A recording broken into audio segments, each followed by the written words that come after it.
Aujourd'hui, 22 février 2012, c'est une date historique pour la Fondation parce que c'est le lancement officiel du réseau de l'athlète d'excellence, ici même au centre sportif Alphonse Desjardins. C'est une très, très belle activité. Ça nous met vraiment dans le bag. Ça nous fait dire qu'on a déjà été athlète, mais il y a très, très longtemps, de côtoyer des beaux athlètes comme ça, c'est le fun.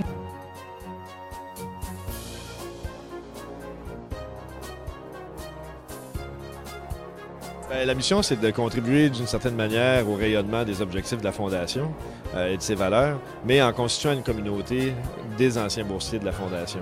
Donc, qu'est-ce que ça veut dire constituer la communauté? C'est vraiment de constituer un groupe de personnes qui partagent des valeurs, des objectifs, des intérêts communs, bien entendu qui peuvent aussi s'entraider dans différentes facettes de leur vie d'athlète, d'étudiant ou de rentrant sur le marché du travail.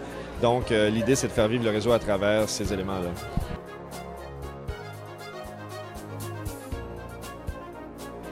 C'est une des premières fois que je fais une présentation sur la retraite. Donc, j'ai préparé un canevas, mais je pense que je vais y aller beaucoup avec la discussion. J'aime bien pouvoir parler avec les gens, surtout qu'il va y avoir plusieurs athlètes qui sont sur le point de prendre leur retraite. Donc, c'est sûr que je vais parler de l'importance de la planification, de la préparation psychologique. Un peu comme un athlète, dans le fond, c'est de se préparer un petit peu comme on se prépare pour une compétition importante, mais de le planifier longtemps d'avance.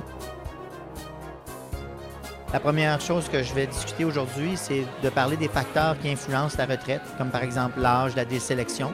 Je vais aussi, dans un deuxième temps, regarder ou discuter plutôt des facteurs que les athlètes peuvent utiliser pour avoir une meilleure retraite, par exemple leurs ressources. Je vais aussi parler du contexte social qui entoure la retraite. Alors, par exemple, est-ce que tu as du soutien social?